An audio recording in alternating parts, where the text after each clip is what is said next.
गांव के आखिरी सिरे पर एक झोपड़ी खड़ी थी, या यूं कहें खड़ी रहने की कोशिश कर रही थी। मिट्टी की दीवारों में दरारें थीं। छप्पर के कई हिस्से हवा में हिलते थे। कुछ पुआल नीचे गिर चुके थे और कुछ अब भी रस्सियों के सहारे किसी तरह टिके हुए थे। यह झोपड़ी किसी नए आदमी की नहीं थी। ये उन हाथों से बनी थी जिन्होंने पूरी जिंदगी मिट्टी में गुजारी थी। इस झोपड़ी में एक किसान रहता था। उसका नाम था हरदेव। हरदेव की उम्र कोई गिनती में नहीं रखता था। वह न बूढ़ा लगता था न जवान, बस थका हुआ लगता था। ऐसी थकान जो शरीर में नहीं, हड्डियों में बैठ जाती है। उस रात हरदेव झोपड़ी के अंदर अपनी चारपाई पर लेटा हुआ था। चारपाई की एक टांग के नीचे ईंट रखी थी ताकि वह हिले नहीं। उसने पुरानी रजाई अपने सीने तक खींच रखी थी। रजाई जगह जगह से पतली हो चुकी थी, लेकिन फिर भी वह उसे गर्मी देती थी, या शायद गर्मी नहीं, आदत देती थी। झोपड़ी के अंदर एक दिया जल रहा था। उसकी लौ हर हवा के झोंके पर कांप जाती थी। छप्पर की दरारों से हवा अंदर घुसती, दिए की लौ हिलाती और फिर बाहर निकल जाती। कहानी शुरू करने से पहले मैं आपसे एक छोटा सा सवाल पूछना चाहता हूं। इस वक्त आप किस गांव या शहर से यह कहानी सुन या देख रहे हैं, और अभी आपकी घड़ी में कितना समय हो रहा है? कृपया कमेंट में जरूर लिखिए, क्योंकि जब हम जानते हैं कि आप कहां से और किस समय हमारे साथ हैं, तो यह कहानी सिर्फ कहानी नहीं रहती, वह एक साथ बैठकर बिताया हुआ समय बन जाती है। अब अगर बाहर ठंड है या आपके कमरे में हल्की सी ठंडक है, तो रजाई को थोड़ा और ऊपर खींच लीजिए। अगर पंखा चल रहा है तो उसकी आवाज को अनसुना करने की कोशिश कीजिए, और अब धीरे धीरे इस कहानी की दुनिया में चलिए। हरदेव की आंखें खुली हुई थीं। वह सो नहीं रहा था, लेकिन जाग भी नहीं रहा था। वह उस हालत में था जहां आदमी बस लेटा रहता है। उसके कान हवा की आवाज सुन रहे थे, छप्पर की सरसराहट, दूर कहीं कुत्ते के भौंकने की आवाज, और कभी कभी अपनी ही सांस। उसने करवट बदली। चारपाई हल्की सी चरमराई। उसने एक पल के लिए आंखें बंद की। तभी उसे दिन याद आ गया। सुबह का ठंडा सूरज, खेत की सख्त मिट्टी, फसल जो इस साल पूरी तरह ठीक नहीं हुई थी। उसने मन ही मन कोई हिसाब नहीं लगाया। अब वह हिसाब लगाने की उम्र में नहीं था। उसने बस यह सोचा, आज भी दिन निकल गया। झोपड़ी के कोने में एक पुराना मटका रखा था। उसके मुंह पर कपड़ा ढका हुआ था। मटके के अंदर पानी था, ठंडा, इतना ठंडा कि अगर अभी पिया जाए तो दांत सिहर जाए। हरदेव को प्यास लगी थी, लेकिन उसने उठने की कोशिश नहीं की। उठने का मतलब था रजाई हटाना, ठंड को बुलाना। वह वहीं पड़ा रहा। उसकी आंखें धीरे धीरे भारी होने लगीं। बाहर पूरा गांव सो चुका था। किसी घर से अब कोई आवाज नहीं आ रही थी। कहीं कोई लालटेन नहीं जल रही थी। सिर्फ हरदेव की झोपड़ी में दिया अब भी जल रहा था। उसकी लौ अब स्थिर हो रही थी। हरदेव ने धीमी आवाज में खुद से कहा, कल बस इतना ही। पूरा वाक्य उसके मन में भी पूरा नहीं हुआ। कल क्या? कल खेत जाना है, कल ठंड फिर होगी, कल झोपड़ी फिर हिलेगी, कल हमेशा आता है। धीरे धीरे उसकी सांस लंबी होने लगी। दिए की लौ थोड़ी और धीमी हो गई, और झोपड़ी ठंड में कांपती हुई फिर भी खड़ी रही, जैसे हरदेव। रात और गहरी हो गई थी। ठंड अब सिर्फ हवा में नहीं थी, वह जमीन के भीतर उतर चुकी थी। मिट्टी सख्त हो रही थी, जैसे उसने भी अपने ऊपर रात की परत चढ़ा ली हो। हरदेव की झोपड़ी अब भी खड़ी थी, हिलती हुई, चरमराती हुई, लेकिन टूटी नहीं थी। दिए की लौ अब बहुत छोटी हो गई थी। तेल लगभग खत्म हो चुका था। लौ कभी सीधी खड़ी होती, कभी झुक जाती। हरदेव अब पूरी तरह जाग नहीं रहा था। उसकी सांस धीमी और गहरी हो चली थी, लेकिन नींद अब भी पूरी तरह आई नहीं थी। ठंड में नींद अक्सर ऐसे ही आती है, धीरे, रुक रुक कर। हरदेव को अपने बचपन की झलक दिखी।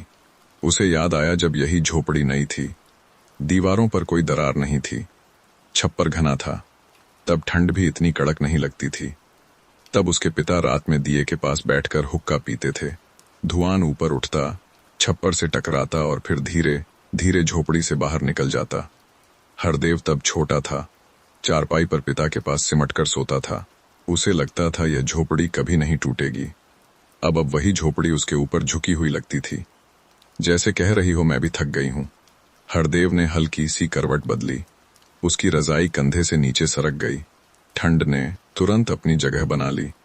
उसका शरीर एक पल के लिए सिहर उठा। उसने आंखें खोलीं। दिया अब बुझने के करीब था। उसने सोचा उठकर तेल डाल दूं, लेकिन फिर उसने नहीं उठने का फैसला किया। अंधेरा अब उसे डराता नहीं था, वह अंधेरे का आदी हो चुका था। झोपड़ी के बाहर हवा जोर से चली, छप्पर के पुआल आपस में टकराए, एक सूखा तिनका अंदर गिरा। हरदेव ने उस आवाज को सुना। उसने मन में कहा, सुबह इसे ठीक कर दूंगा। लेकिन सुबह सुबह का भरोसा अब उतना पक्का नहीं रहा था। उसने फिर आंखें बंद कर लीं। अब उसे खेत दिखने लगे, लंबी मेड़ें, ठंडी मिट्टी, उसके पैरों के नीचे कड़क जमीन। वह खेत में खड़ा था, आसमान साफ था, सूरज निकल रहा था, लेकिन उसकी रोशनी गर्म नहीं थी, बस रोशनी थी।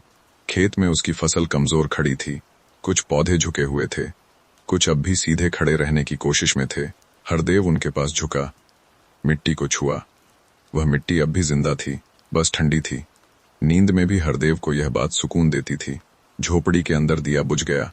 अब पूरा अंधेरा था, लेकिन बाहर आसमान में तारे अब भी थे। उनकी रोशनी झोपड़ी की दरारों से अंदर आ रही थी। हरदेव का चेहरा हल्की सी रोशनी में शांत लग रहा था। उसकी सांस अब बराबर चल रही थी। नींद अब उसे धीरे धीरे अपने भीतर खींच रही थी। बाहर कहीं दूर मुर्गे ने नींद में ही हल्की आवाज निकाली। रात अब आधी से ज्यादा बीच से गुजर चुकी थी। ठंड अब भी थी, लेकिन शरीर उससे लड़ना छोड़ चुका था। जब शरीर हार मान लेता है तभी नींद आती है। हरदेव अब सो रहा था, गहरी नींद नहीं, लेकिन बेचैन भी नहीं। झोपड़ी अब भी कांप रही थी, लेकिन वह कांप अब उसे महसूस नहीं हो रही थी। अगर आप यह कहानी सुनते हुए अब थोड़े और ढीले पड़ गए हों, तो यह ठीक है। नींद आने से पहले शरीर ऐसे ही हल्का हो जाता है। हरदेव की रात अब भी चल रही है, ठंड अब भी है, झोपड़ी अब भी टूटी है, लेकिन नींद अब आ चुकी है। रात अब अपने आखिरी पहर की ओर बढ़ रही थी। यह वह समय होता है जब ठंड सबसे ज्यादा अपनी मौजूदगी जताती है। जैसे दिन भर दबे रहने के बाद अब वह खुलकर सामने आना चाहती हो। झोपड़ी के बाहर हवा फिर चली, इस बार धीमी लेकिन गहरी। वह हवा छप्पर की हर दरार को जानती थी। वह जानती थी कहां से अंदर घुसना है और कहां से निकल जाना है। हरदेव अब नींद में था। उसकी सांस कभी गहरी होती, कभी हल्की। रजाई उसके सीने पर धीरे धीरे ऊपर नीचे हो रही थी। कभी कभी उसके होंठ हल्के से हिलते, जैसे वह नींद में कुछ कह रहा हो या शायद किसी से बात कर रहा हो। नींद में आदमी अक्सर उनसे बात करता है जो अब आसपास नहीं होते। हरदेव ने नींद में करवट बदली। चारपाई फिर से हल्की सी आवाज के साथ उसका वजन संभालने लगी। उसकी एक हथेली रजाई से बाहर निकल आई। हवा ने उस हथेली को छुआ। उंगलियां अपने आप सिकुड़ गईं। नींद में भी शरीर ठंड को पहचान लेता है। हरदेव के मन में अब एक और तस्वीर उभरने लगी।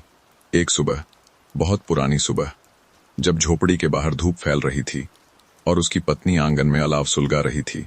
अलाव की आग धीरे धीरे पकड़ लेती थी, धुआं सीधा ऊपर उठता। वह उसे देखकर हमेशा कहती थी, आज ठंड कम लगेगी। हरदेव कुछ नहीं बोलता था, वह बस हाथ सेंकता था। उसे याद आया उसका हंसना, बहुत तेज नहीं, बस हल्का सा, जैसे हंसी भी संसार के बोझ से डरती हो। नींद में उसके चेहरे पर एक पल के लिए वही हल्की मुस्कान आ गई। फिर सब बदल गया।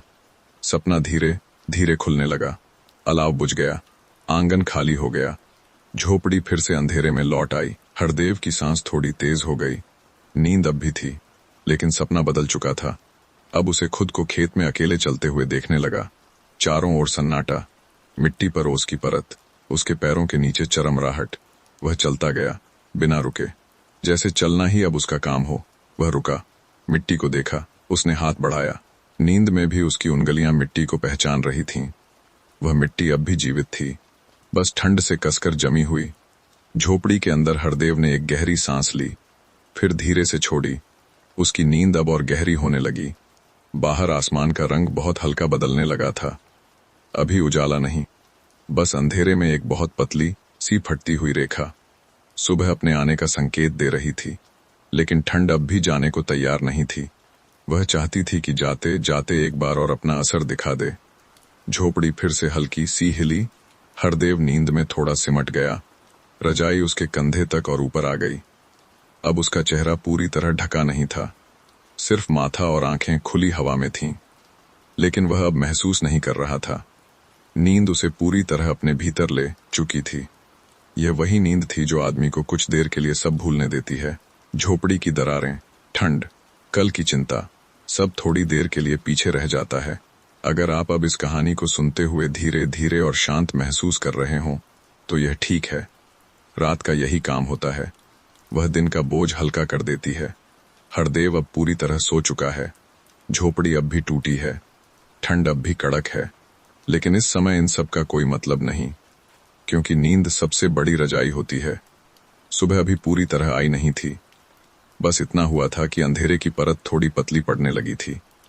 आसमान अब भी गहरा था, लेकिन उसमें एक हल्की सी धूसर रेखा उभर आई थी। यह वही समय होता है जब रात अपनी आखिरी सांस लेती है और सुबह बिना आवाज किए कदम रखती है। झोपड़ी के बाहर हवा अब भी ठंडी थी, लेकिन उसकी धार अब उतनी तेज नहीं रही थी। हरदेव अब भी सो रहा था। उसकी नींद गहरी थी, ऐसी नींद जो थकान के बाद आती है। झोपड़ी के छप्पर से ओस की कुछ बूंदें नीचे टपकीं। एक बूंद मिट्टी पर गिरी, दूसरी झोपड़ी की दीवार पर और तीसरी चारपाई के पास जमीन पर। हरदेव ने नींद में हल्की सी सांस बदली, जैसे शरीर ने सुबह की आहट पहचान ली हो। कहीं दूर पहला पक्षी बोला। उसकी आवाज बहुत धीमी थी, जैसे वह अब भी रात का सम्मान रखना चाहता हो। फिर थोड़ी देर बाद दूसरी आवाज आई। गांव धीरे धीरे जागने लगा था। हरदेव की आंखें अब भी बंद थीं, लेकिन उसकी नींद अब उतनी गहरी नहीं रही थी। नींद जैसे धीरे धीरे उससे विदा लेने लगी हो। उसने करवट बदली। रजाई अब घुटनों तक सरक आई थी। ठंड ने फिर से हल्का सा छुआ। उसने आंखें खोलीं। पहली नजर छप्पर की ओर गई। वही दरारें, वही झूलते पुआल। कुछ नहीं बदला था, लेकिन सुबह हमेशा कुछ बदल देती है, भले ही बाहर कुछ न बदले। हरदेव धीरे धीरे उठकर बैठा। चारपाई फिर से हल्की सी चरमराई। उसने अपने पैरों को जमीन पर रखा। मिट्टी बहुत ठंडी थी, पैरों में झुरझुरी दौड़ गई। उसने एक पल के लिए रुककर गहरी सांस ली। यह सांस ठंडी थी, लेकिन साफ थी। उसने रजाई को चारपाई पर ठीक से रखा, फिर झोपड़ी के अंदर नजर दौड़ाई। दिया बुझ चुका था, मटका अब भी वहीं था, कपड़ा अब भी ढका था, सब कुछ वैसा ही था जैसा रात में छोड़ा था।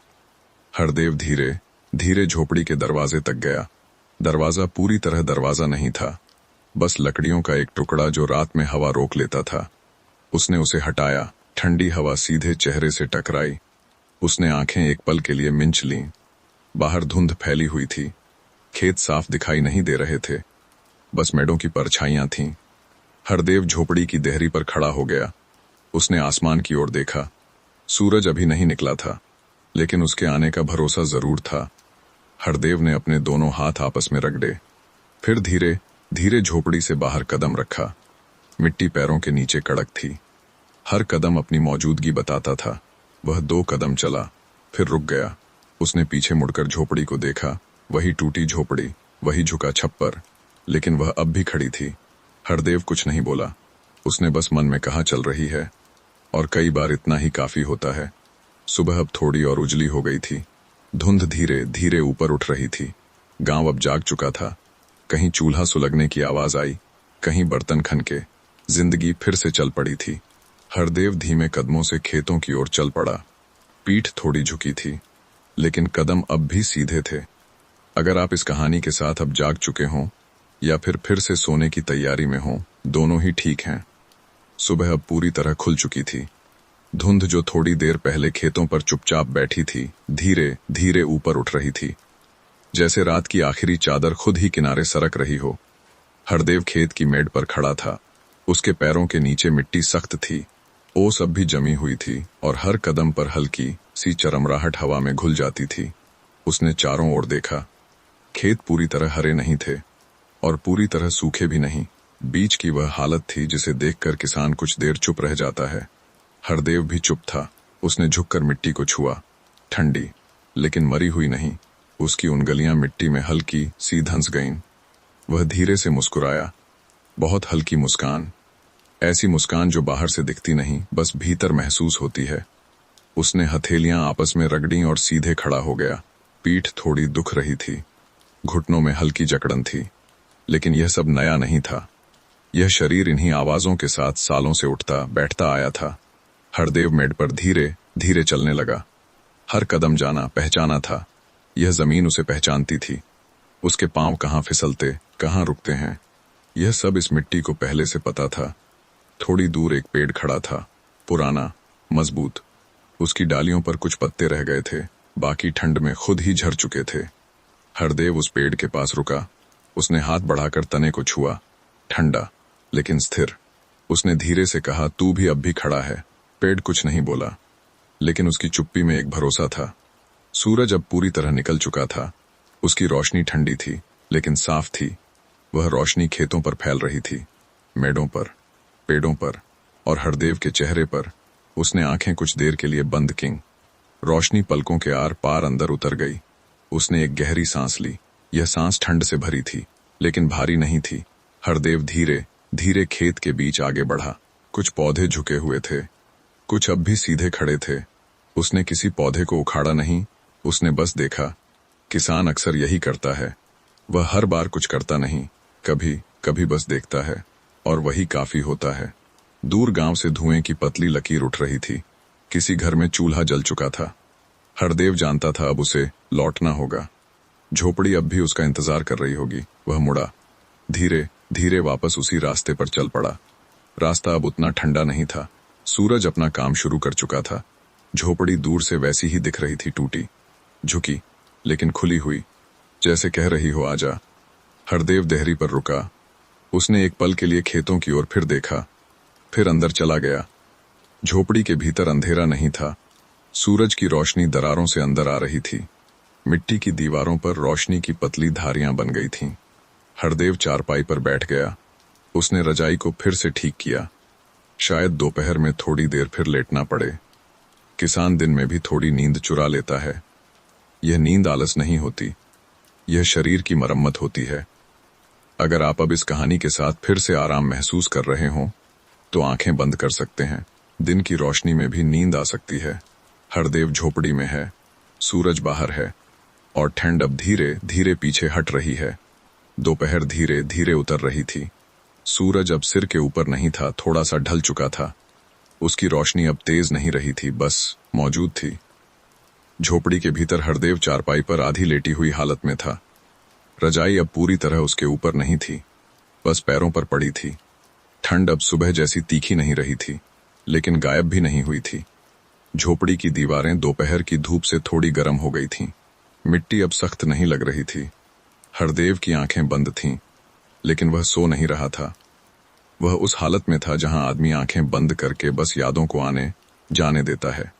झोपड़ी के बाहर एक बच्चा भागता हुआ गुजरा। उसकी हंसी कुछ पल के लिए हवा में टिक गई, फिर खत्म हो गई। हरदेव ने वह आवाज सुनी। उसके होठों पर एक बहुत हल्की मुस्कान आई। उसने अपनी उम्र के बारे में नहीं सोचा, बस यह सोचा गांव अब भी चल रहा है। चारपाई के पास पड़ा मटका अब भी ठंडा था। हरदेव धीरे से उठकर बैठा। उसने मटके से पानी निकाला, एक घूंट, फिर दूसरा। ठंडा पानी गले से उतरते ही शरीर में एक साफ सी लहर दौड़ गई। उसने मटके का मुंह फिर से कपड़े से ढक दिया, फिर चारपाई पर वापस बैठ गया। झोपड़ी के बाहर किसी ने उसे पुकारा नहीं। कोई आवाज उसके नाम की नहीं आई, लेकिन उसे इसकी आदत थी। एक समय था जब हरदेव दोपहर में घर लौटता था तो कोई पानी देता था, कोई पूछता था थक गए। अब यह सवाल किसी के मुंह पर नहीं था, लेकिन हरदेव के भीतर भी अब उस सवाल का कोई शोर नहीं था। वह अपने साथ चुपचाप रहना सीख चुका था। बाहर हवा चली, लेकिन अब उसमें कड़ापन नहीं था।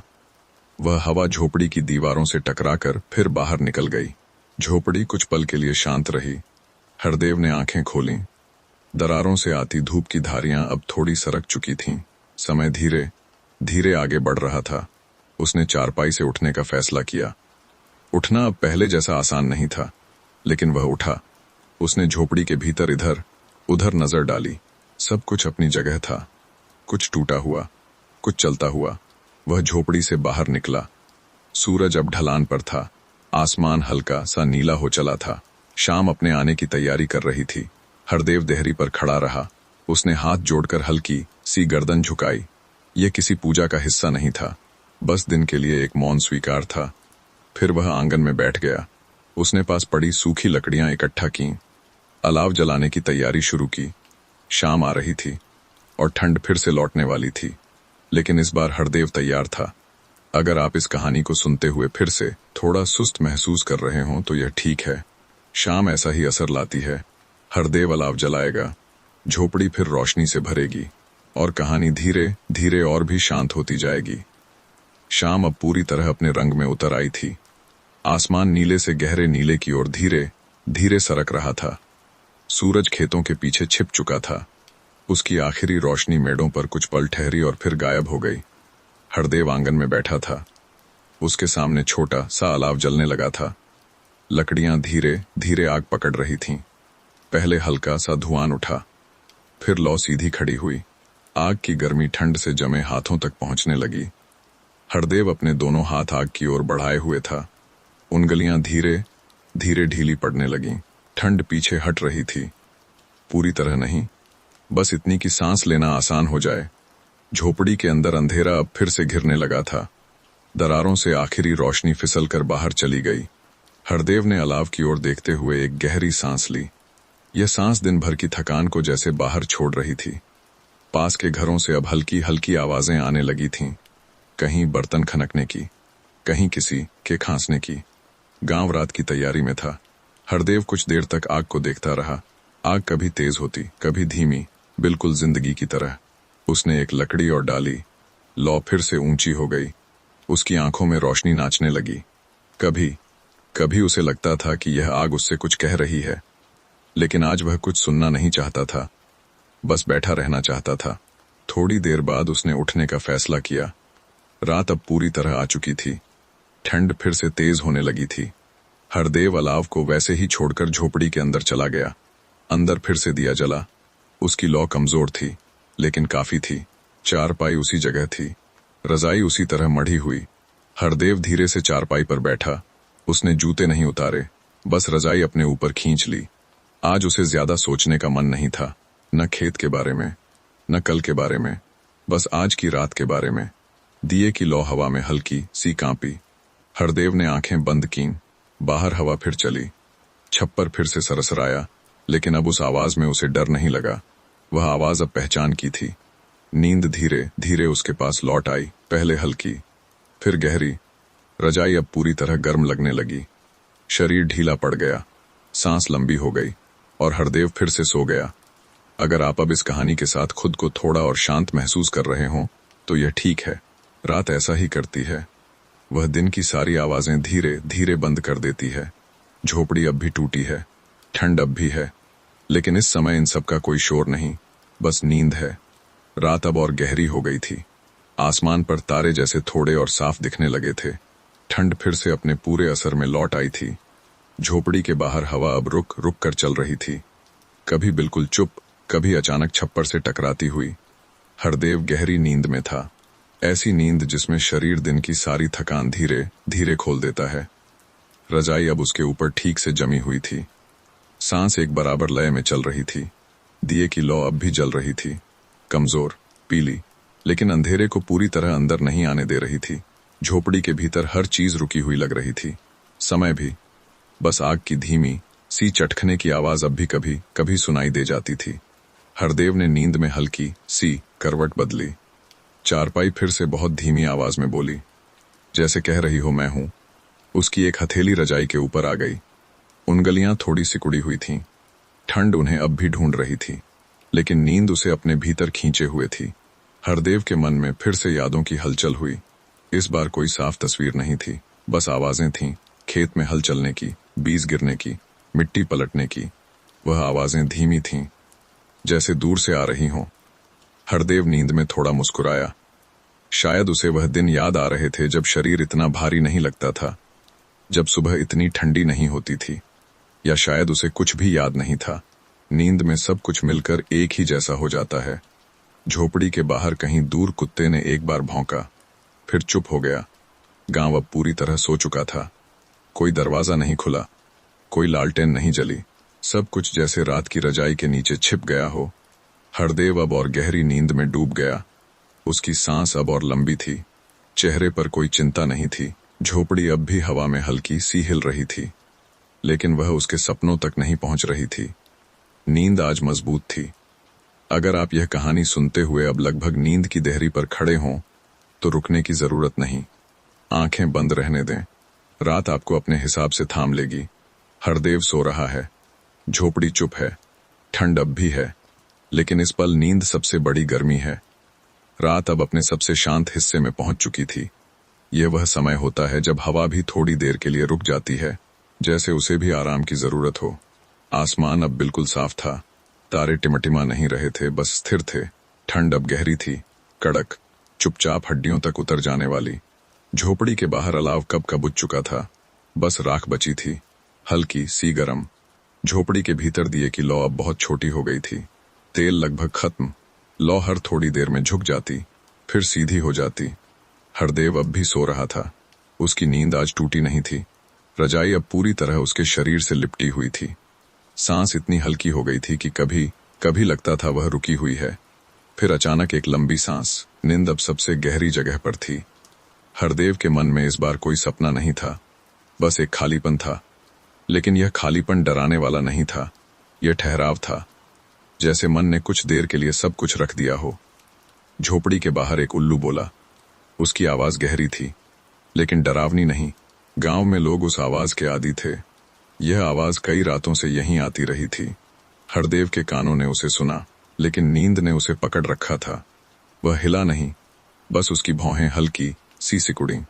फिर सब शांत। झोपड़ी की दीवारों में जमी ठंड अब भी थी, लेकिन भीतर शरीर की थोड़ी सी गर्मी उसे टकराने नहीं दे रही थी। यह नींद का काम होता है। वह आदमी और दुनिया के बीच एक मुलायम सी दीवार खड़ी कर देती है। हरदेव उस दीवार के इस पार था, जहां न चिंता थी, न सवाल, बस सांस थी और सन्नाटा।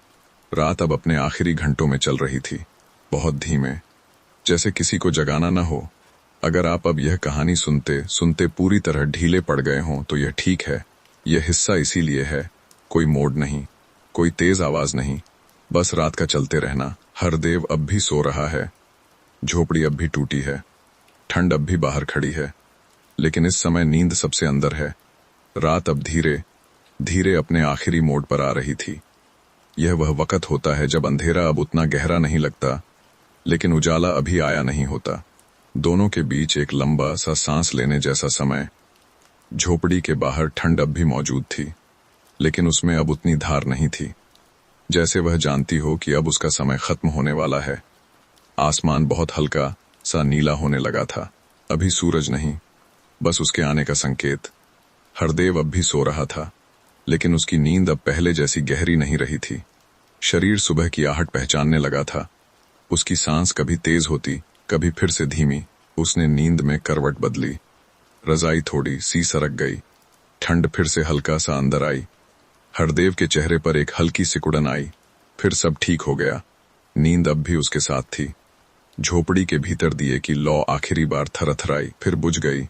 अब पूरा अंधेरा था, लेकिन वह अंधेरा डरावना नहीं था। वह सुबह से पहले का अंधेरा था। झोपड़ी के बाहर पहला पक्षी फिर बोला। इस बार उसकी आवाज थोड़ी साफ थी। हवा बहुत हल्की सी चली। वह ठंड नहीं लाई, बस जागने का इशारा लाई। हरदेव की आंखें धीरे धीरे खुलीं। पहली नजर छप्पर की ओर गई। वही दरारें, वही लटकते पुआल, कुछ नहीं बदला। लेकिन सुबह फिर भी नहीं थी। हरदेव धीरे से उठकर बैठा। चारपाई हल्की सी बोली। उसने अपने पैरों को जमीन पर रखा। मिट्टी अब भी ठंडी थी, लेकिन उसमें रात वाली कड़ापन नहीं था। उसने एक पल के लिए रुककर गहरी सांस ली। यह सांस साफ थी। उसने रजाई को ठीक किया, फिर झोपड़ी के दरवाजे की ओर बढ़ा। दरवाजा खोला। बाहर धुंध फैली थी, लेकिन आसमान अब उजाला मांग रहा था। हरदेव देहरी पर खड़ा हो गया। उसने आसमान की ओर देखा। कोई शब्द नहीं बोले, बस देखता रहा। यह उसकी सुबह की पहली आदत थी। फिर उसने एक कदम बाहर रखा।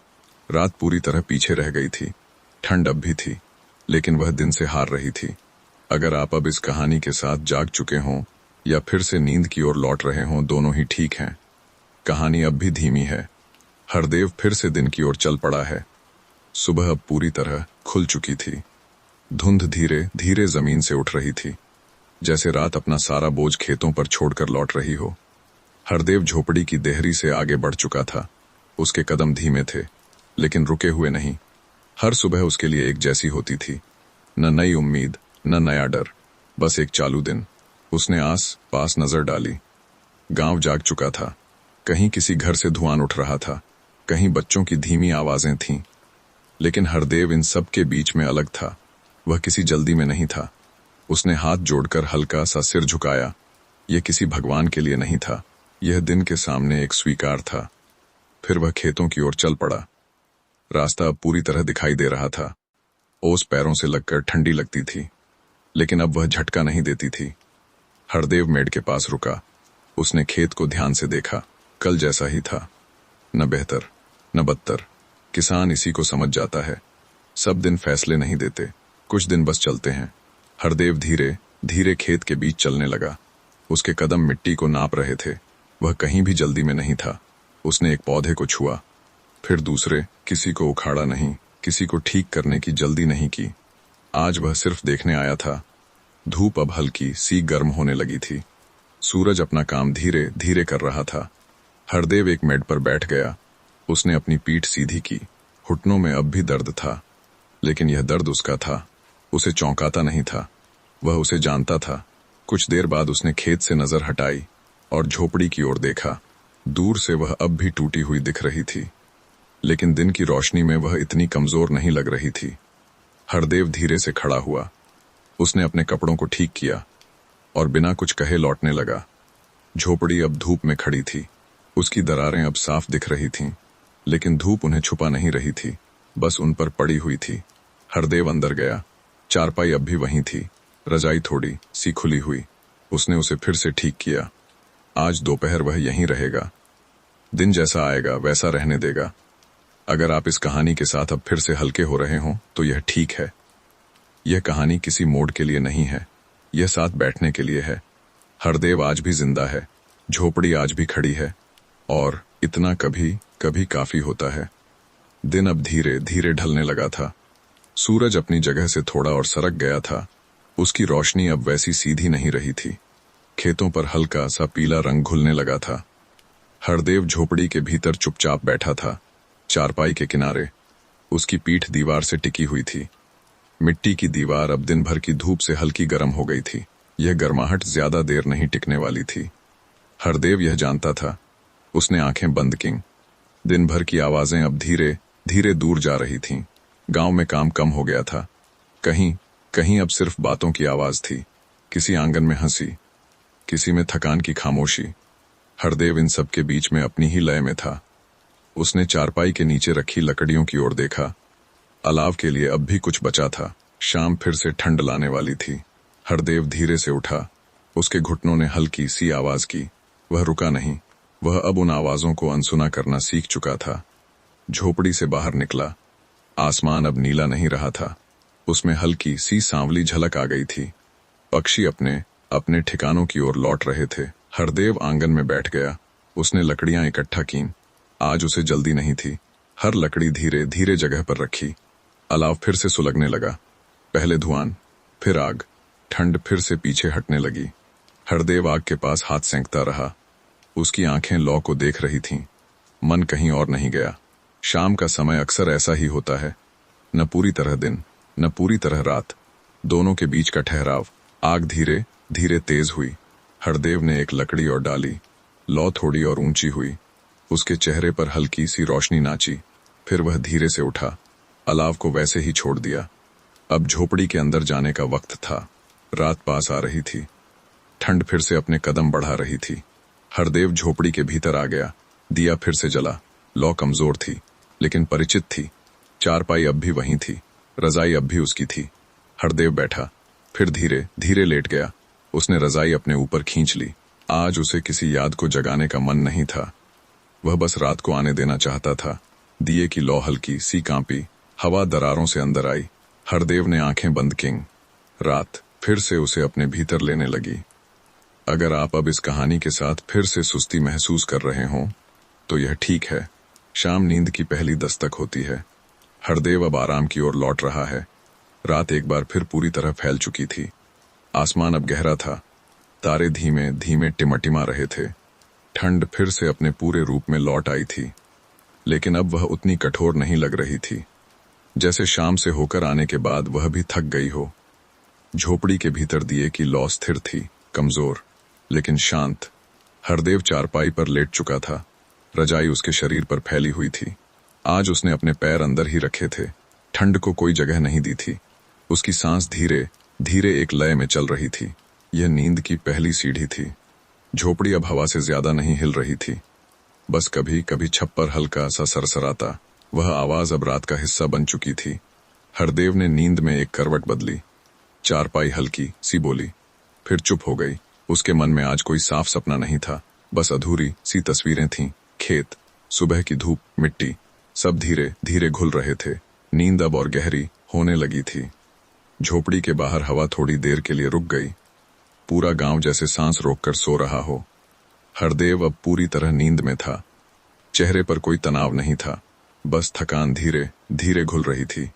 दिए की लौ फिर से हल्की सी कांपी, फिर सीधी हो गई।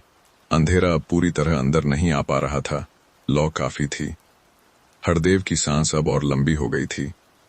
नींद अब सब कुछ अपने भीतर ले चुकी थी।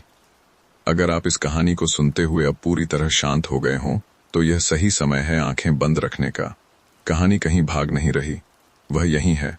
रात यहीं है, हरदेव यहीं है। झोपड़ी अब भी टूटी है, लेकिन इस समय वह सिर्फ एक घर है जहां कोई चुपचाप सो रहा है। रात अब और गहरी हो चली थी, ऐसी गहराई जिसमें आवाजें अपने आप धीमी हो जाती हैं। हवा अब चल नहीं रही थी, बस कभी कभी रुककर छप्पर को छू जाती थी, जैसे यह देखना चाहती हो कि अंदर सब ठीक है या नहीं। झोपड़ी के भीतर दिए की लौ अब भी जल रही थी। वह अब ज्यादा हिल नहीं रही थी। तेल धीरे धीरे कम हो रहा था, लेकिन लौ अब भी थामे हुए थी। हरदेव गहरी नींद में, उसका शरीर अब पूरी तरह ढीला पड़ चुका था। रजाई उसके ऊपर किसी पुराने सहारे की तरह टिकी हुई थी। नींद में उसके कंधे थोड़े झुक गए थे, जैसे दिन का बोझ वहीं उतार दिया गया हो। उसके चेहरे पर अब कोई भाव नहीं था, न चिंता न मुस्कान, बस एक शांति, ऐसी शांति जो बहुत देर बाद आती है। झोपड़ी के बाहर आसमान और साफ हो गया था। तारे अब बहुत पास लग रहे थे, जैसे वे छप्पर के ऊपर आकर रुक गए हों। हरदेव की सांस अब बहुत हल्की हो गई थी, लेकिन नियमित, हर सांस एक जैसी। नींद अब सबसे गहरी जगह पर थी। ये वह नींद होती है जहां सपने भी चुप हो जाते हैं, मन कुछ नहीं कहता, बस होता है। झोपड़ी की एक दीवार से मिट्टी का छोटा सा कण नीचे गिरा, बहुत धीमे। वह आवाज इतनी हल्की थी कि हरदेव ने उसे महसूस भी नहीं किया। और यही नींद की खूबसूरती होती है, वह दुनिया को बाहर ही रख देती है। दिए की लौ अब थोड़ी और छोटी हो गई थी, लेकिन अब भी अंधेरा पूरी तरह जीत नहीं पाया था। लौ अब भी जगह बनाए हुए थी, जैसे हरदेव, झोपड़ी और यह रात। अगर आप अब इस कहानी के साथ लगभग सो चुके हों तो कोई बात नहीं, यह हिस्सा इसीलिए है। न कोई मोड़, न कोई बदलाव, बस समय का धीरे धीरे चलते रहना। हरदेव अब भी सो रहा है, ठंड अब भी बाहर है, लेकिन भीतर सब कुछ शांत है। रात अब अपने सबसे गहरे और सबसे शांत हिस्से में पहुंच चुकी थी। यह वह समय होता है जब लगता है कि पूरी दुनिया एक ही सांस में ठहर गई है। हवा पूरी तरह रुक चुकी थी। छप्पर अब हिल नहीं रहा था। झोपड़ी जैसे खुद को समेटकर बैठ गई हो। दिए की लौ अब बहुत छोटी हो चुकी थी। तेल लगभग खत्म होने वाला था। लौ धीमी थी, पीली थी, लेकिन अब भी जिंदा थी। हरदेव अब भी गहरी नींद में डूबा हुआ था। उसकी सांस इतनी हल्की थी कि कभी कभी लगता वह हवा में घुल गई है। फिर एक लंबी सांस, जैसे शरीर याद दिला रहा हो मैं यहाँ हूँ। रजाई उसके ऊपर पूरी तरह जमी हुई थी। कंधे ढीले पड़े थे, हाथ शरीर के पास आराम से टिके हुए थे।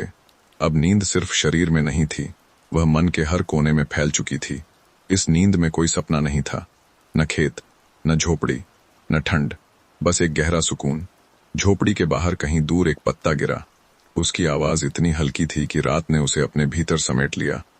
आसमान अब भी अंधेरा था, लेकिन उस अंधेरे में एक बदलाव था, बहुत हल्का, जैसे दूर कहीं सुबह अपने कपड़े तैयार कर रही हो। अभी वह बहुत दूर थी, लेकिन रात यह जानती थी कि अब उसका समय धीरे धीरे खत्म हो रहा है।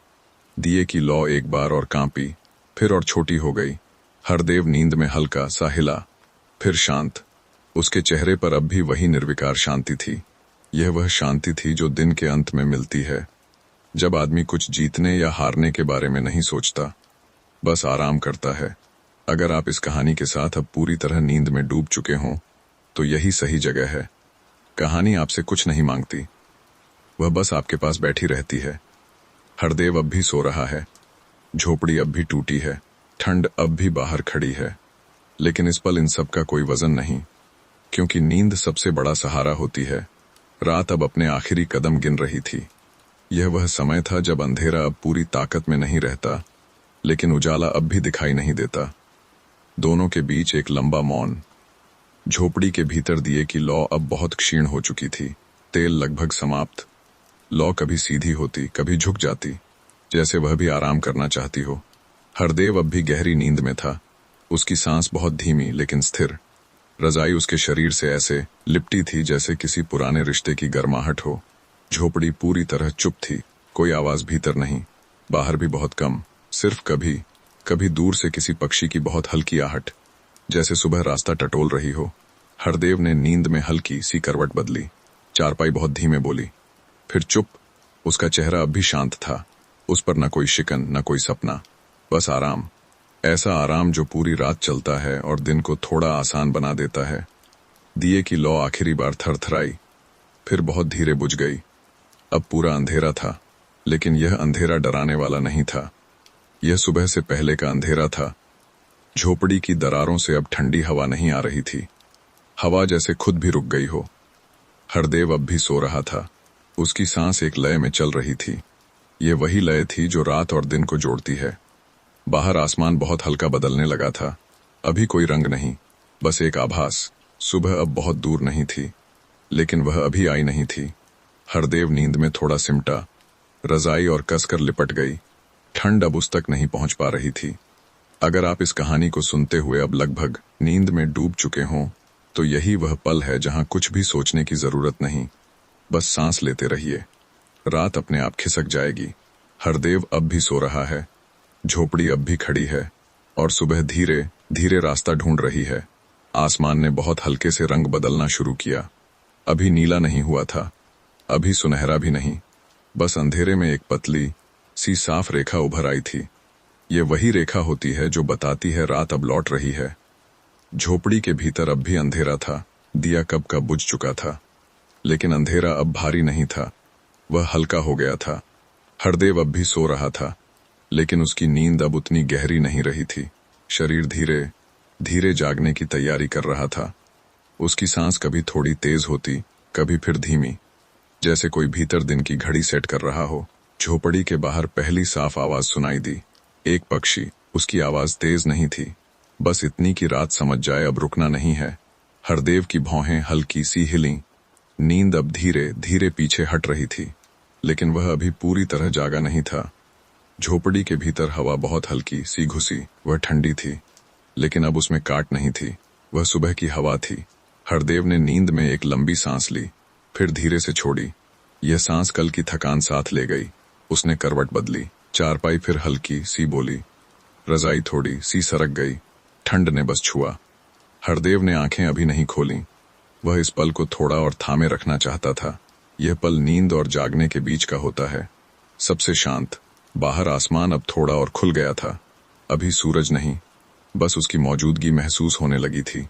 हरदेव धीरे धीरे जागने के करीब आ रहा था, लेकिन वह अभी उठा नहीं था, क्योंकि सुबह उसे जल्दी में नहीं बुला रही थी। अगर आप इस कहानी के साथ अब धीरे धीरे जाग रहे हों या फिर से नींद में फिसल रहे हों, दोनों ठीक हैं। यह कहानी किसी दिशा में धक्का नहीं देती, वह बस आपके साथ चलती है। हरदेव अभी चारपाई पर है, रात पीछे हट चुकी है, और सुबह चुपचाप दरवाजे पर खड़ी है। सुबह की पहली रोशनी बहुत धीरे झोपड़ी की दरारों से अंदर आई। वह रोशनी तेज नहीं थी, बस इतनी कि अंधेरे को पीछे हटा दे। झोपड़ी के भीतर आकार बनने लगे। चारपाई, दीवारें, रजाई की सिलवटें, सब कुछ फिर से दिखाई देने लगा।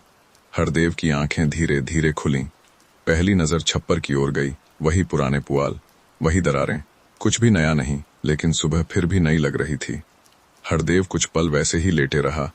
उसने छत को देखते हुए गहरी सांस ली। ठंडी हवा फेफड़ों में उतरी, लेकिन अब उसमें चुभन नहीं थी।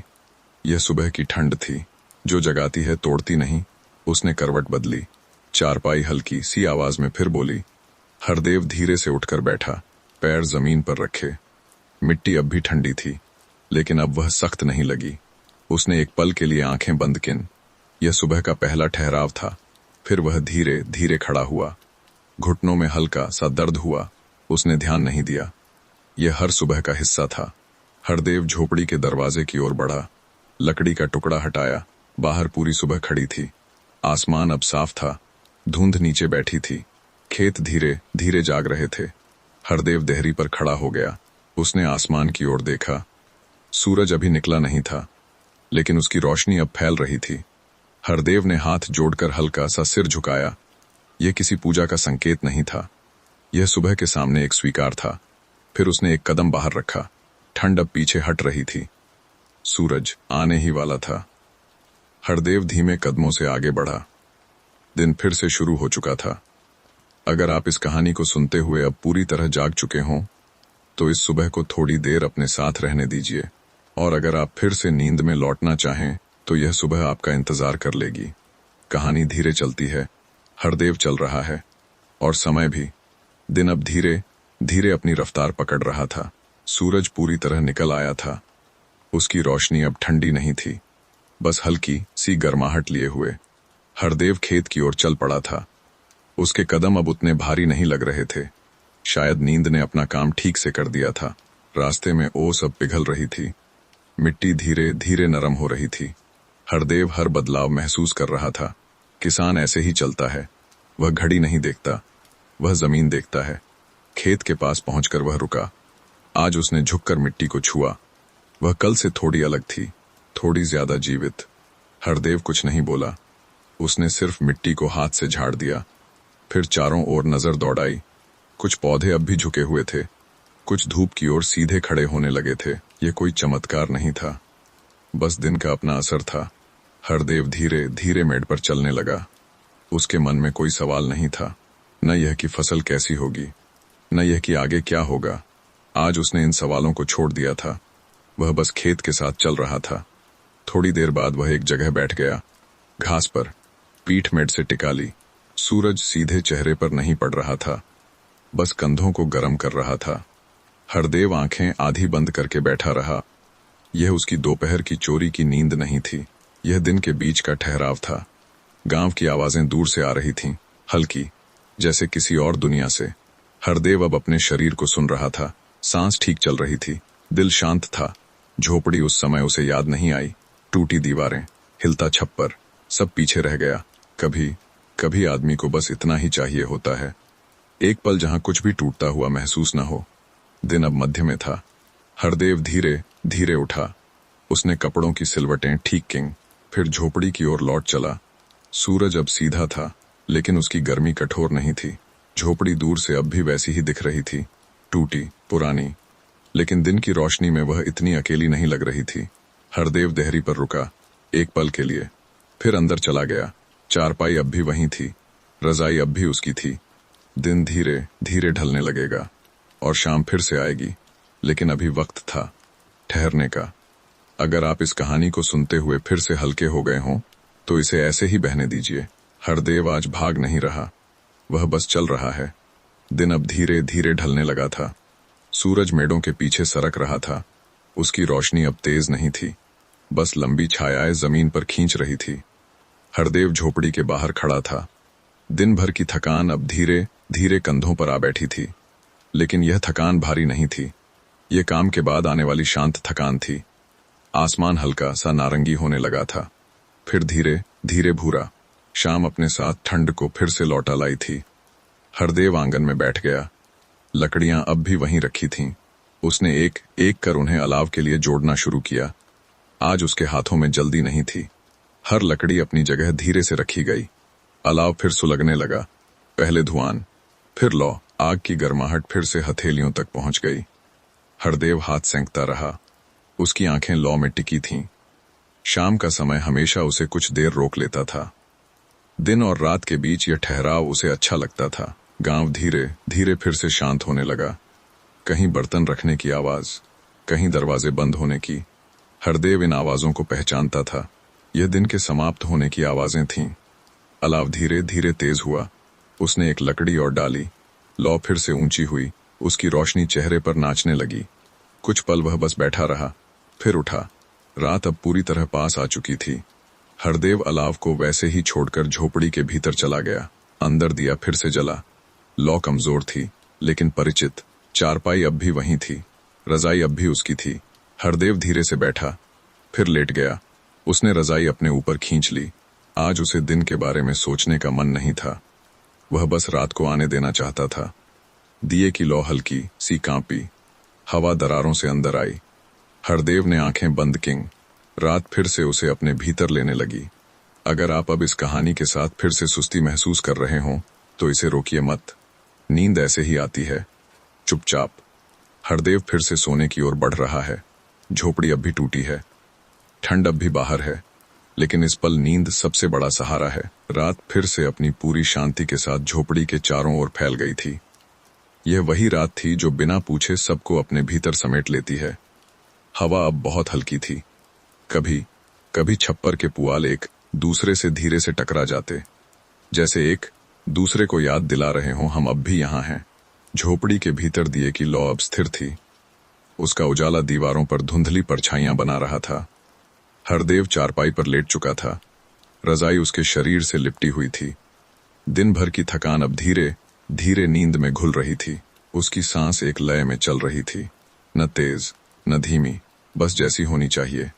झोपड़ी के बाहर गांव अब पूरी तरह चुप था। कोई दरवाजा नहीं खुला, कोई आवाज नहीं आई। सब कुछ रात के हवाले था। हरदेव नींद में हल्का सा हिला, फिर स्थिर हो गया।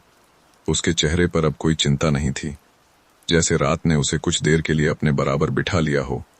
दिए की लौ धीरे धीरे थोड़ी और छोटी होने लगी।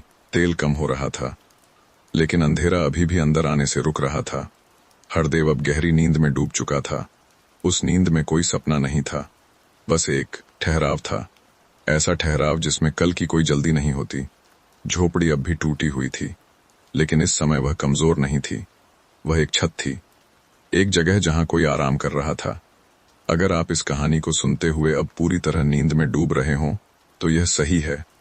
यह कहानी आपसे जागे रहने को नहीं कहती, वह बस साथ चलती है। हरदेव सो रहा है, रात ठहरी हुई है और समय बहुत धीमे आगे बढ़ रहा है। रात अब अपने सबसे गहरे और सबसे शांत पल में उतर आई थी। ये वह समय होता है जब आवाजें लगभग खत्म हो जाती हैं। हवा भी जैसे सांस रोक लेती है। झोपड़ी के बाहर सब कुछ स्थिर था। खेत अंधेरे में डूबे हुए थे, पेड़ अपने अपने साए समेटे खड़े थे। झोपड़ी के भीतर दिए की लौ अब बहुत छोटी हो चुकी थी। तेल लगभग खत्म। लौ कभी कभी हल्की सी कांप जाती, फिर सीधी हो जाती। हरदेव गहरी नींद में डूबा हुआ था। उसका शरीर पूरी तरह ढीला पड़ चुका था। रजाई उसके ऊपर एक भरोसे की तरह टिकी हुई थी। सांस बहुत धीमी और संतुलित थी। यह वही सांस थी जो बताती है आदमी इस पल पूरी तरह आराम में है। नींद में हरदेव के चेहरे पर हल्की सी शांति थी, न मुस्कान चिंता, बस ठहराव। झोपड़ी की एक दीवार से मिट्टी का छोटा सा टुकड़ा नीचे गिरा, बहुत धीमे। इतनी हल्की आवाज की रात ने उसे अपने भीतर समेट लिया। हरदेव नहीं जागा। नींद आज मजबूत थी। झोपड़ी आज सिर्फ एक टूटी जगह नहीं थी, वह एक सुरक्षित कोना थी जहां दुनिया की सारी ठंड बाहर रह गई थी। आसमान अब भी गहरा था, लेकिन उस गहराई में एक बदलाव था, बहुत हल्का, जैसे सुबह कहीं दूर आंखें खोल रही हो। अभी बहुत दूर, लेकिन रास्ते में। दिए की लौ एक बार और थरथराई, फिर और छोटी हो गई। हरदेव नींद में थोड़ा सा सिमटा, रजाई और कसकर लिपट गई। ठंड अब उस तक नहीं पहुंच पा रही थी। अगर आप यह कहानी सुनते हुए अब पूरी तरह नींद की गहराई में उतर चुके हों तो यही वह पल है जहां कुछ भी सोचने की जरूरत नहीं। रात आपको अपने साथ बहा ले जाएगी। हरदेव अब भी सो रहा है, झोपड़ी अब भी खड़ी है और समय बहुत धीरे धीरे सुबह की ओर सरक रहा है। रात अब बहुत धीरे पीछे हटने लगी थी, इतनी धीरे कि किसी को उसका जाना महसूस न हो। आसमान अब भी अंधेरा था, लेकिन उस अंधेरे में एक पतली सी नरमी आ गई थी, जैसे किसी ने काले रंग में थोड़ा सा हल्का नीला घोल दिया हो। झोपड़ी के भीतर अब पूरा अंधेरा था। दिया कब का बुझ चुका था, लेकिन अंधेरे की कठोरता नहीं थी।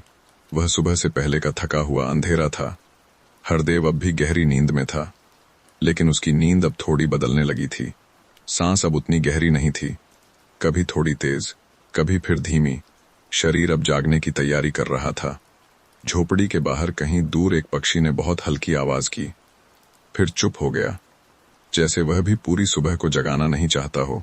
हरदेव की भौहें हल्की सी हिलीं। नींद अब थोड़ी पीछे सरकी, लेकिन वह अभी जागा नहीं था। वह उस पल में था जहां आदमी नींद छोड़ता है लेकिन दिन को अभी पकड़ता नहीं। झोपड़ी के भीतर हवा बहुत हल्की घुसी। वह ठंडी थी, लेकिन अब उसमें कसाव नहीं था। वह सुबह की पहली सांस थी। हरदेव ने नींद में एक लंबी सांस ली, फिर धीरे से छोड़ी। यह सांस जैसे पूरी रात को बाहर छोड़ रही हो। चारपाई हल्की सी चरमराई। उसने करवट बदली। रजाई थोड़ी सी सरक गई, लेकिन उसने उसे फिर से अपने ऊपर खींच लिया। हरदेव अब पूरी तरह जागने के करीब था, लेकिन उसने जल्दी नहीं की। सुबह आज भी उसे भागने को नहीं कह रही थी। बाहर आसमान अब थोड़ा और खुल गया था। अभी सूरज नहीं था, लेकिन उसकी मौजूदगी अब महसूस होने लगी थी। हरदेव अब धीरे धीरे आंखें खोलने वाला था, लेकिन वह एक पल और ठहरना चाहता था। यह दिन का सबसे शांत पल होता है, जहां न रात पूरी जाती है न दिन पूरी तरह आता है। अगर आप इस कहानी को सुनते हुए अब फिर से नींद और जागने के बीच झूल रहे हों, तो इसे ऐसे ही होने दीजिए। यह पल बहुत कीमती होता है। हरदेव अब भी चारपाई पर है, झोपड़ी अब भी चुप है, और सुबह धीरे धीरे अंदर आने का रास्ता ढूंढ रही है। सुबह की रोशनी अब झोपड़ी की दरारों से रुक रुक कर अंदर आने लगी थी। यह रोशनी सीधी नहीं थी, वह धीरे धीरे दीवारों पर फिसलती हुई आ रही थी, जैसे किसी ने अंधेरे को जगह छोड़ने के लिए कह दिया हो। हरदेव की आंखें अब खुलीं, पूरा नहीं, बस आधी। उसने छप्पर की ओर देखा। वही पुराना छप्पर, वही दरारें, लेकिन आज वह कुछ अलग लग रहा था। शायद रोशनी की वजह से। हरदेव कुछ पल वैसे ही लेटे रहा। उसने अपने शरीर को सुना। सांस अब साफ थी, सीने में रात की जकड़न नहीं थी। रजाई अब भी उसके ऊपर थी, लेकिन अब उसे उसकी उतनी जरूरत नहीं लग रही थी। उसने रजाई को थोड़ा सा नीचे किया। ठंड ने हल्का सा छुआ, लेकिन अब वह चुभी नहीं। यह सुबह की ठंड थी, जो जगाती है। हरदेव धीरे से उठकर बैठा। चारपाई अब भी अपनी जगह थी। हल्की सी चरमराहट के साथ उसने उसका भार फिर से संभाला। हरदेव ने अपने पैर जमीन पर रखे। मिट्टी अब ठंडी नहीं लग रही थी, उसमें रात का कठोरपन टूट चुका था। उसने एक पल के लिए आंखें बंद कीं। यह सुबह का पहला पूरा होश था। फिर वह धीरे धीरे खड़ा हुआ। घुटनों में हल्का सा दर्द था, लेकिन वह उस दर्द को जानता था। वह उसके साथ सालों से चल रहा था। हरदेव झोपड़ी के दरवाजे की ओर बढ़ा। लकड़ी का टुकड़ा हटाया। बाहर पूरी सुबह खुली खड़ी थी। आसमान हल्का नीला था। धुंध अब नीचे बैठी थी। खेत धीरे धीरे अपना आकार ले रहे थे। हरदेव देहरी पर खड़ा हो गया। उसने आसमान की ओर देखा। आज सूरज दिखाई दे रहा था, पूरी तरह नहीं, लेकिन काफी। उसने हाथ जोड़कर हल्का सा सिर झुकाया। ये कोई रस्म नहीं थी, बस सुबह को स्वीकार करना था। फिर उसने एक कदम बाहर रखा। झोपड़ी पीछे रह गई, ठंड पीछे रह गई, दिन सामने था। अगर आप यह कहानी सुनते हुए अब पूरी तरह जाग चुके हों, तो इस सुबह को थोड़ी देर अपने साथ रहने दीजिए। और अगर आप फिर से नींद में लौटना चाहते हों, तो यह सुबह शोर नहीं करेगी। हरदेव चल पड़ा है। दिन अब अपने पूरे फैलाव में आ चुका था। सूरज ऊपर चढ़ गया था। उसकी रोशनी अब नरम नहीं रही थी, लेकिन कठोर भी नहीं थी। वह ठीक उतनी ही थी जितनी एक सर्द सुबह के बाद होनी चाहिए। हरदेव खेत की ओर धीमे कदमों से चल रहा था। उसके हाथ जेब में नहीं थे, वे खुले थे, हवा को महसूस करते हुए। खेत अब साफ दिखाई दे रहे थे। ओस पूरी तरह गायब हो चुकी थी। मिट्टी अब दिन के हिसाब से अपने आप को ढाल चुकी थी। हरदेव एक जगह रुक गया। उसने चारों ओर नजर दौड़ाई। यह उसका रोज का काम नहीं था। आज वह कुछ देर बस देखना चाहता था। खेत बिल्कुल चुप थे, लेकिन मरे हुए नहीं। उनकी चुप्पी में काम करने की तैयारी थी। हरदेव झुका, मिट्टी को उंगलियों से छुआ। अब वह न बहुत ठंडी थी न बहुत गर्म, वह ठीक थी। उसने उंगलियां हटा लीं। आज कोई फैसला लेने का दिन नहीं था। कुछ दिन ऐसे ही होते हैं, जहां आदमी बस मौजूद रहता है। हरदेव खेत की मेड़ पर बैठ गया। पीठ थोड़ी झुकी, सांस धीमी। उसने आंखें आधी बंद कर लीं। सूरज की रोशनी पलकों के आर पार अंदर उतर आई। यह दोपहर की पहली थकान थी, लेकिन यह थकान नींद नहीं मांग रही थी, बस ठहराव मांग रही थी। दूर गांव की आवाजें आ रही थीं, किसी का बुलाना, किसी का हंसना। हरदेव इन आवाजों को सुना करता था, लेकिन आज वह उनका हिस्सा नहीं बनना चाहता था। वह बस यहां बैठा रहना चाहता था। कुछ देर बाद उसने आंखें खोलीं। सूरज थोड़ा और चढ़ चुका था। दिन आगे बढ़ रहा था। हरदेव धीरे धीरे खड़ा हुआ, कपड़ों को ठीक किया, फिर झोपड़ी की ओर लौट चला। रास्ते में उसने पीछे मुड़कर खेतों को फिर देखा। वे जैसे उसे देख रहे हों, बिना सवाल। झोपड़ी अब दिन की रोशनी में पहले से ज्यादा साफ दिख रही थी। उसकी दरारें, उसका झुका छप्पर, सब जैसा था, लेकिन हरदेव के मन में आज इन सब के लिए कोई भारी भाव नहीं था। वह देहरी पर रुका, फिर अंदर चला गया। चारपाई अब भी वहीं थी, रजाई अब भी उसकी थी। दोपहर धीरे धीरे अपने चरम पर पहुंचने वाली थी, और उसके बाद फिर से ढलान। दिन आता जाता रहेगा, ठंड फिर आएगी, रात फिर लौटेगी, लेकिन अभी यह पल था, और हरदेव इस पल में मौजूद था। अगर आप इस कहानी को सुनते हुए अब थोड़ा सा हल्का महसूस कर रहे हों, तो इसे यहीं रहने दीजिए। यह कहानी कहीं जल्दी नहीं जा रही, हरदेव चल रहा है, और कहानी भी। दोपहर अब धीरे धीरे अपने चरम से पीछे हटने लगी थी। सूरज अब सिर के ऊपर ठहरा नहीं था, उसकी रोशनी मेड़ों पर लंबी छायाएं फेंकने लगी थी। हवा फिर से हल्की सी चल पड़ी थी, न ठंडी न गरम, बस दिन के ढलने की हवा। हरदेव झोपड़ी के भीतर चुपचाप बैठा था, चारपाई के पास। उसके सामने कुछ नहीं था, न काम न बातचीत, बस खुला समय, ऐसा समय जो ज्यादा दिनों नसीब नहीं होता। झोपड़ी की दीवारों पर धूप धीरे धीरे सरक रही थी। जहां सुबह रोशनी थी, अब हल्की छाया उतर आई थी। हरदेव ने इस बदलाव को ध्यान से देखा। किसान समय को घड़ी से नहीं देखता, वह छाया से पहचानता है। उसने चारपाई से उठने का मन नहीं बनाया।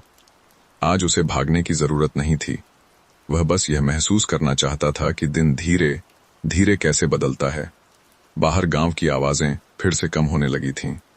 दोपहर का काम लगभग खत्म हो चुका था, लोग अब शाम की तैयारी में थे। हरदेव ने आंखें आधी बंद कर लीं। यह नींद नहीं थी, बस एक पल जहां शरीर आराम करता है और मन कुछ नहीं करता। हवा झोपड़ी की दरारों से अंदर आई।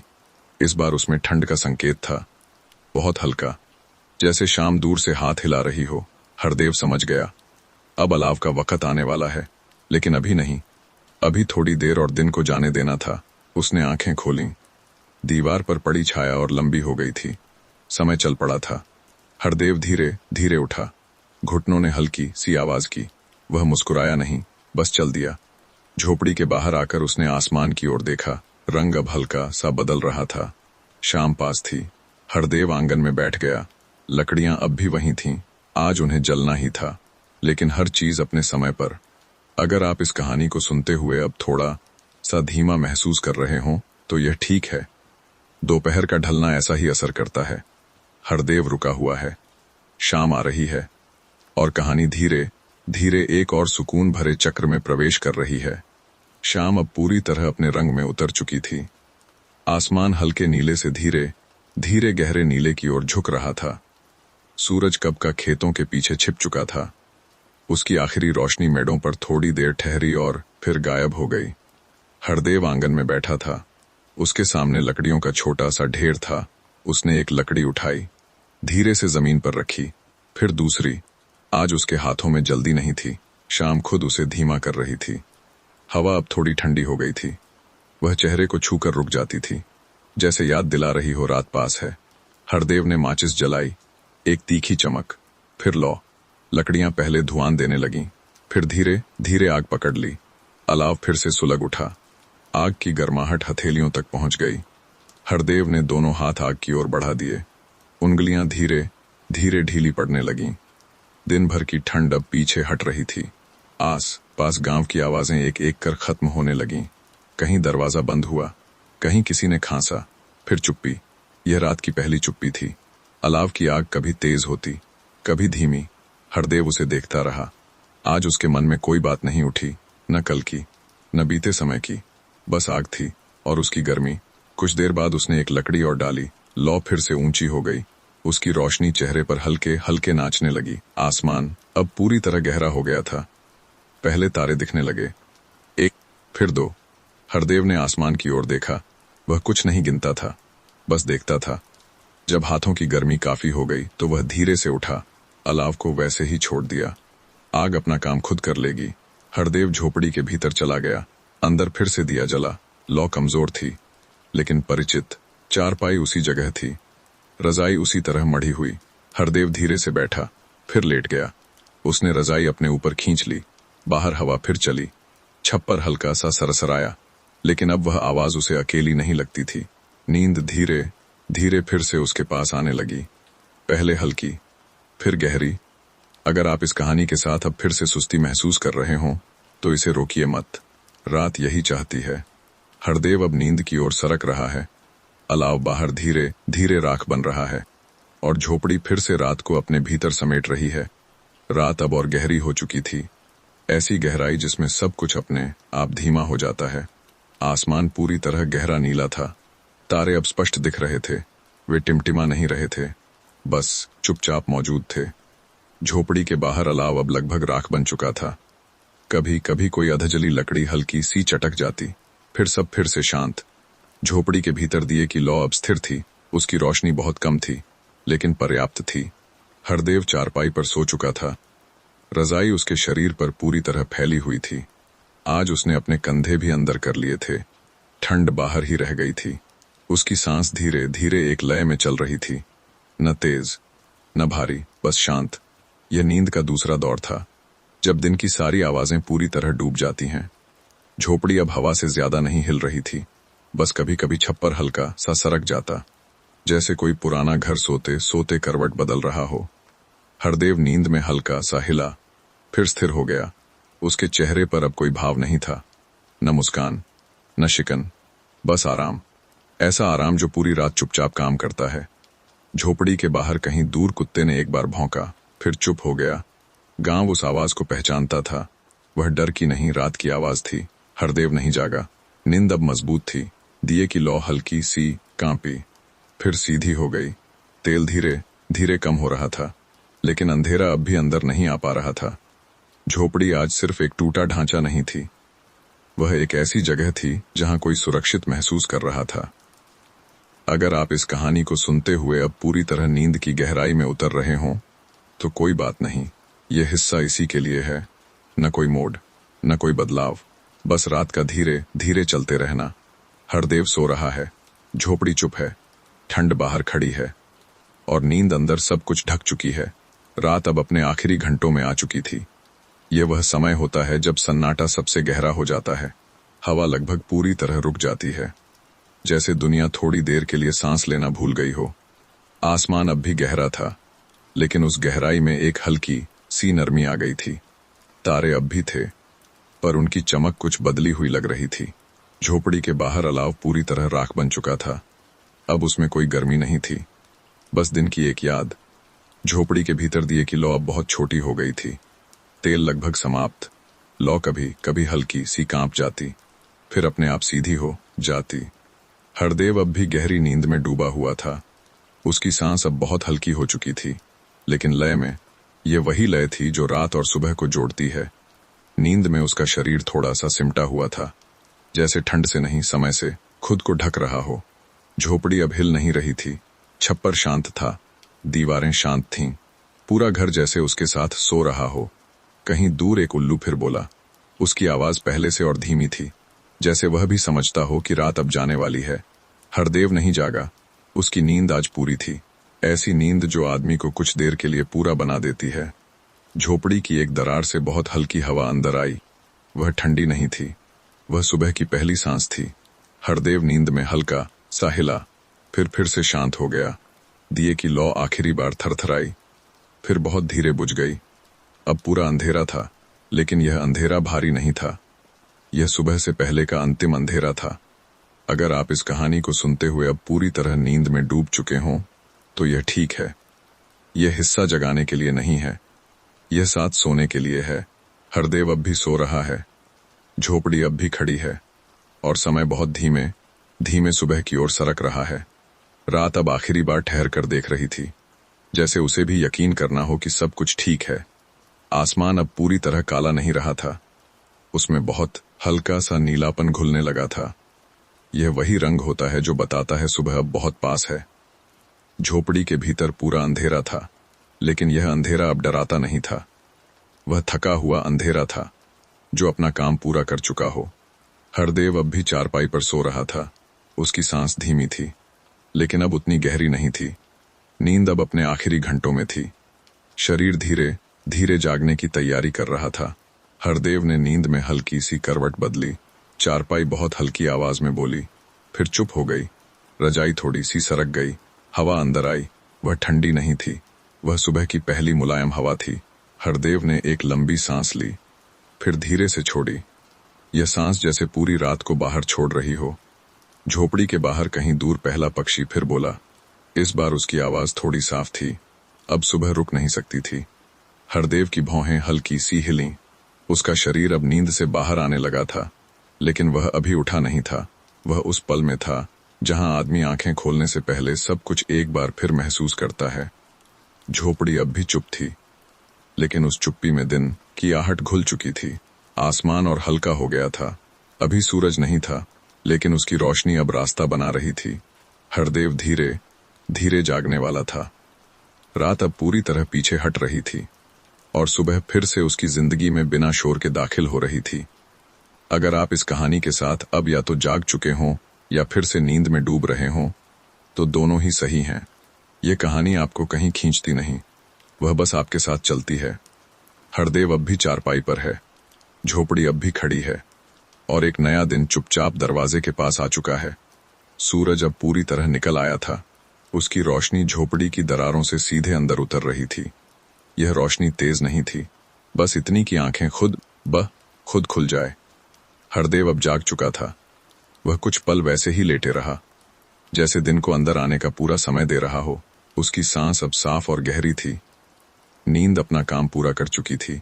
रजाई अब उसके ऊपर भारी नहीं लग रही थी। उसने उसे धीरे से एक ओर सरका दिया। ठंड ने हल्का सा छुआ, लेकिन अब वह कड़क नहीं थी। वह सुबह की ठंड थी, जो जगाती है, थामती है। हरदेव धीरे से उठकर बैठा। चारपाई अपनी पुरानी आवाज में बोली। वह मुस्कुराया नहीं, लेकिन उस आवाज से घबराया भी नहीं। यह दोनों के बीच पुराना रिश्ता था। उसने पैर जमीन पर रखे। मिट्टी अब दिन की हो चुकी थी, न सख्त न ठंडी, बस मौजूद। हरदेव खड़ा हुआ। घुटनों में हल्का सा दर्द था। उसने ध्यान नहीं दिया। यह अब दिन की शुरुआत का हिस्सा था। वह झोपड़ी के दरवाजे तक आया, लकड़ी का टुकड़ा हटाया। बाहर पूरा दिन खुला खड़ा था। आसमान साफ था। धुंध कब की खत्म हो चुकी थी। खेत अब पूरी तरह दिखाई दे रहे थे। हरदेव देहरी पर खड़ा हो गया। उसने चारों ओर देखा। कुछ नहीं बदला था, फिर भी सब कुछ नया लग रहा था। उसने हाथ जोड़कर हल्का सा सिर झुकाया। यह किसी पूजा का हिस्सा नहीं था। यह दिन के सामने एक चुप स्वीकार था। फिर वह आगे बढ़ा। एक कदम, फिर दूसरा। झोपड़ी पीछे रह गई, ठंड पीछे रह गई, दिन सामने था। हरदेव धीमे कदमों से खेतों की ओर चल पड़ा, न तेज न थका हुआ, बस अपनी लय में। अगर आप इस कहानी को सुनते हुए अब पूरी तरह जाग चुके हों, तो इस सुबह को अपने भीतर ठहरने दीजिए। और अगर आप अब भी नींद में हों, तो यह दिन आपके लिए चुपचाप इंतजार करेगा। कहानी यहीं नहीं रुकेगी। हरदेव चलता रहेगा। दिन आते जाते रहेंगे, और ठंड की इन रातों के बीच यह झोपड़ी हर बार फिर से खड़ी रहेगी।